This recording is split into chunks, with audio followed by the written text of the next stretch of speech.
Hah, jangan nangis. Kamu dah duduk ke? Oh, lagu pisau. Okey ke? Ada lagi tu seorang tak duduk lagi.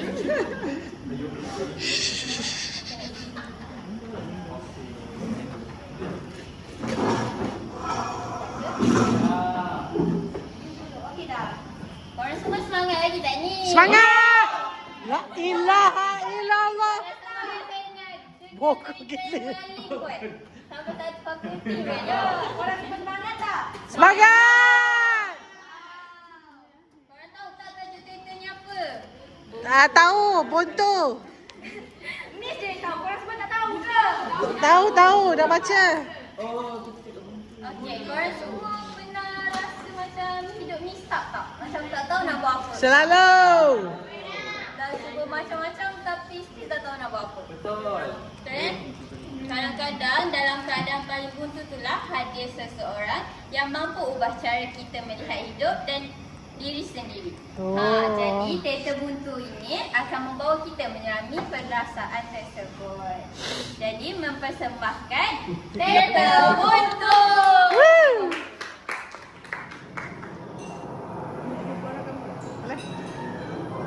Bila boleh dekat tau. Oh. Emosi.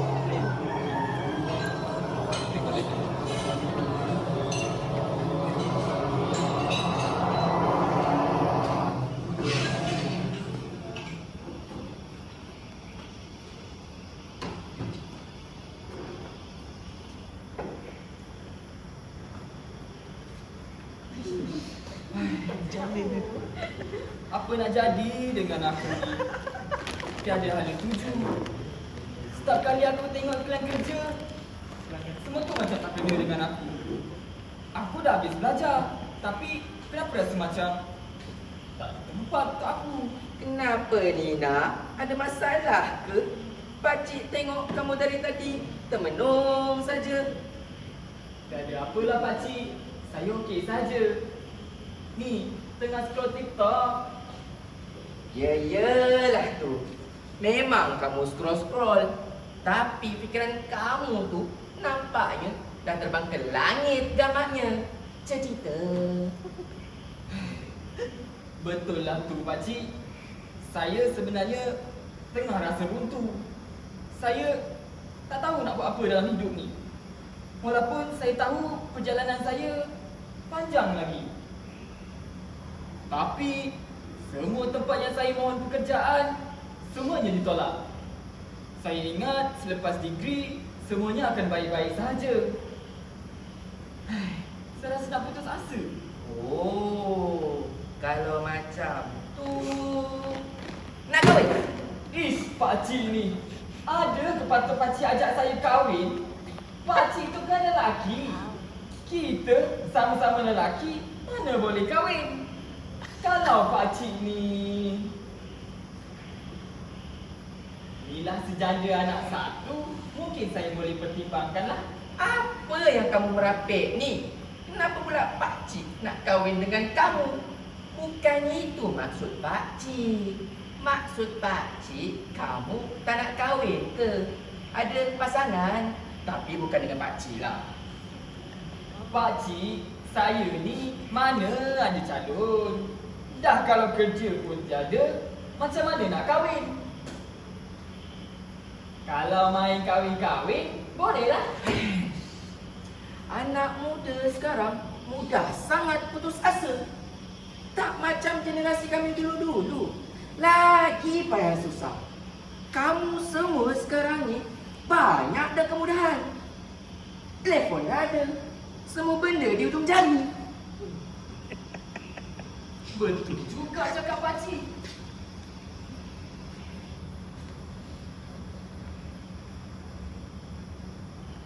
Dah habis muhasabah.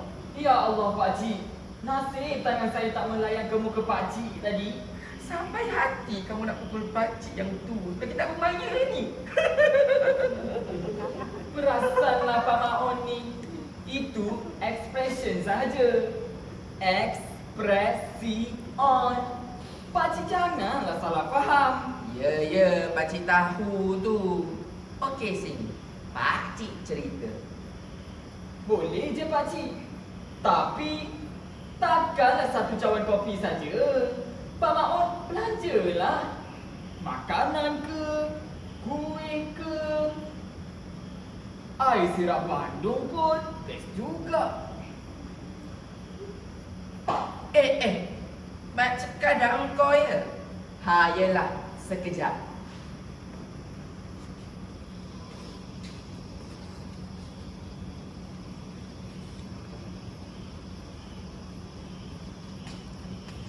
Ha, nah, makan. Kopi tu dari tadi tak bergerak sangat. Ha, habiskanlah ya. Terima kasih pakcik. Tetapi 2 biji kari pap saja. Mana cukup untuk saya, Pak Maun? Siapa kata untuk kamu saja? 1 kamu, 1 pakcik. Adil dan saksama. Kamu ingat pakcik nak tengok kamu saja makan? Lagipun kira baiklah pakcik bagi kamu 1 kari pap. Dah bagi betis nak apa pula? Dah kalau kedekut tu, kedekutlah. Bagi alasan pula. Amboi, bisik apa tu? Dengan syaitan? Pakcik ni mana ada. Saya cuma berdoa dalam hati. Ya Allah, murah-murahkanlah hati Pak Maun bagi kari pap lebih sikit. Alkisah, sambungan dari cerita kita tadi. Pakcik nak tanya, kamu tahu tak tentang syarikat Senggol Holding? Senggol Holdings? Oh, syarikat pengeluaran sepit sanggul yang dah belum tinggal tu. Ha, iya, betul. Pernah, tepat, padat, mampat. Tahu tak, pakcik dulu pemilik syarikat tu. Betul ke pakcik? Pakcik jangan nak gula-gulakan saya. Saya pelajar lepasan degree. Iya, betul. Tak percaya? Cuba tengok gambar ni. Ha, tu.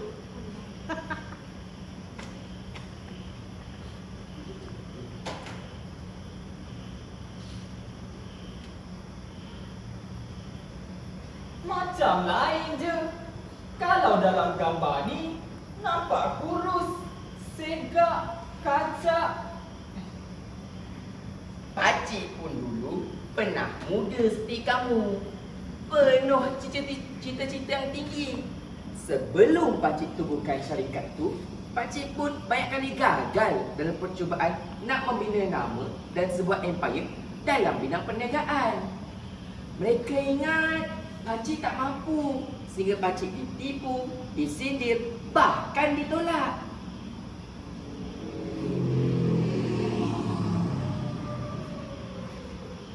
Tapi disebabkan pengalaman dan semangat yang tinggi, pakcik tak berputus asa. Dalam 4 ke 5 tahun kemudian, pakcik berjaya membina sebuah empire yang boleh dikatakan antara syarikat yang terkenal dan berjaya. Faham. Boleh saya tahu macam mana syarikat Pak Maun boleh jatuh? Uish, panjang ceritanya. Sekejap, pakcik makan kari pap dulu ya.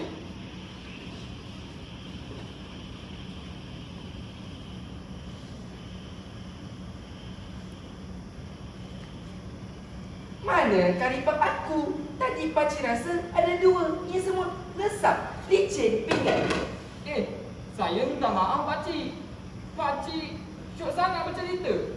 Jadi saya makanlah kari pap pakcik. Ingatkan dah tak nak. Bukan main ni budak ni. Tak guna punya budak. Sampai hati kamu makan kari pap pakcik. Kalau zaman muda dulu, orang macam kamu ni dah pakcik ajak bertumbuk depan-depan. Pakcik serius ke? Saya cuma makan kari pap je. Takkan sampai kena bertumbuk. Bab makan ni pakcik pantang tau.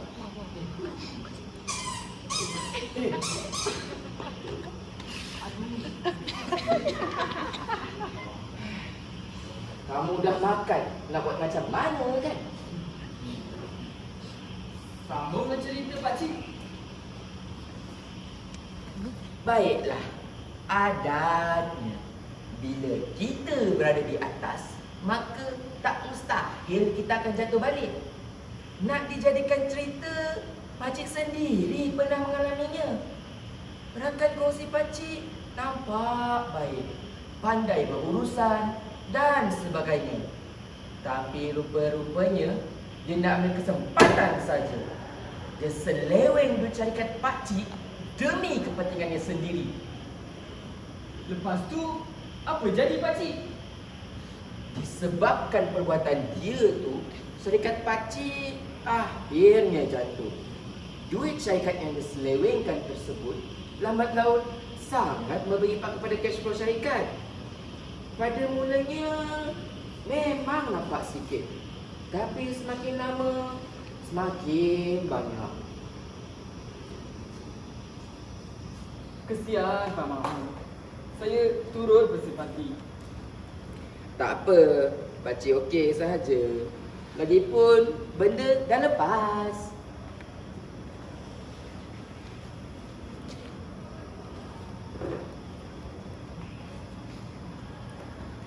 Selepas kejadian itu, pembekal tak dapat dibayar. Projek tertangguh, akhirnya pelanggan lari. Pakcik hanya mampu tengok kerana sudah terlambat. Ush, dahsyatnya cerita Pak Mak ni. Tapi selepas semua itu berlaku pada pakcik, pakcik tetap semangat membuka perniagaan lagi, walaupun secara kecil-kecilan. Puannya semangat pakcik. Macam manalah pakcik boleh bertahan dan bangkit balik? Kalau saya lah kan. Pakcik, saya dah buat keputusan. Saya akan mohon lagi kerja. Dan keletak telefon juga. Saya nak buka bisnes sendiri. Kamu, iya betul. Tengok iklan kerja pun dah macam nak putus nyawa. Tiba-tiba nak buka bisnes. Nak jual apa? Muka. Apalah pakcik ni. Walaupun saya tahu saya ni layak nak jual muka kerana kehansaman saya yang seperti Zul Arifin. Tetapi taklah. Ideanya saya nak jual karipap. Bayangkan pakcik, bisnes karipap saya akan jadi yang paling hebat.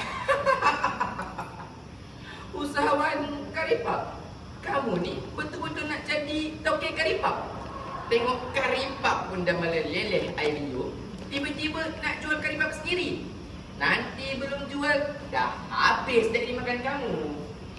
Betul pakcik. Saya dah ada nama untuk bisnes saya. Karipap Power. Tersenyum sampai ke hujung bawah. Ujung bawang, kamu buat lawak ke apa ni? Apa yang power sangat karipap kamu tu?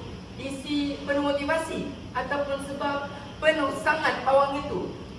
Betul pakcik. Karipap saya ni special. Setiap gigitan penuh dengan cita-cita dan harapan. Siapa makan terus rasa nak ubah hidup. Hai kamu ni, tak pernah-pernah pakcik dengar karipap yang boleh bagi semangat macam motivasi. Jadi dalam karipap kamu tu ada apa? Inti air mata kah?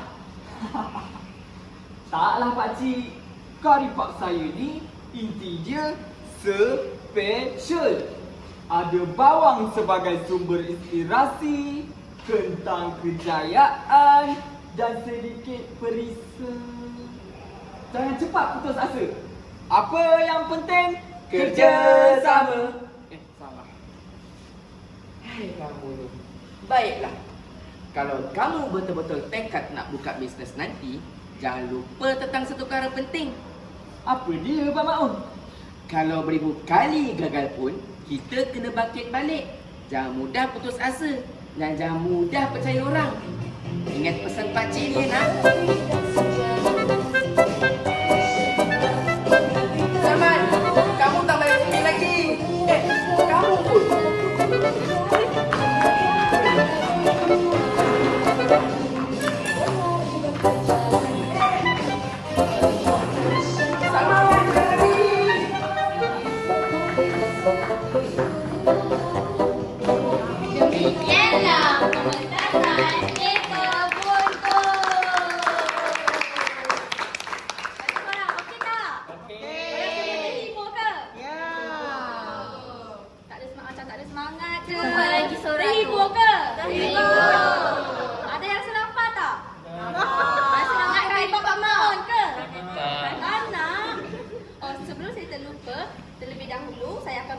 memperkenalkan dua orang pelakon kita, iaitu pelakon pertama iaitu saudara Zainul Zarfan sebagai Pak Maun yang merupakan pelajar daripada Diploma Microbiology. Tapi jom, kau rasa semua mesti familiar kan dengan nama Zainul Zarfan ni? Ha, ni lah dia pengarah teater dalam. Ingat tak? Seterusnya, Kan. Saya Pak Maun. ya ke? Sabar jap, sabar. Okey. Seterusnya, pelakon kita yang kedua, Nur Hafizi sebagai Salma. Beliau juga merupakan pelajar daripada Diploma Microbiology. Sama-sama budak-budak microbiology and Kuala Pilah. Sangat. Orang pada kita tengok Uman je tahu, tapi dia tak berlakon. Okey, memandangkan kita masih ada masa, sesi Q&A akan dibuka kepada awak semua. Ada soalan tak?